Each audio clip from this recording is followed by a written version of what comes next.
చూసారా, ఇవాళ నేను వేడిగా బగారా రైస్ చేస్తున్నా.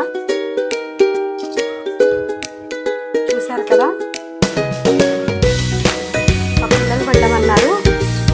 మొన్న చుట్టాలు వచ్చారు కదండి, అప్పుడు ఫ్రెష్గా వెళ్ళి నేను కోళ్ళని తీసుకొని లైవ్లో అప్పుడు చేసామండి. కటింగ్ చేయించుకొని బిర్యానీ వండాను మొన్న. అయితే ఇవాళ పిల్లలేమో బగారా రైస్ తిన్నారు. చూసారు కదా,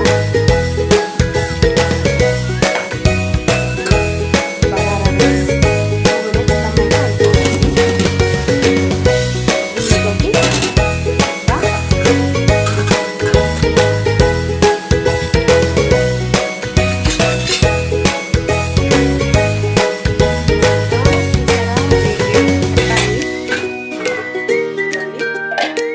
చికెన్ కర్రీ.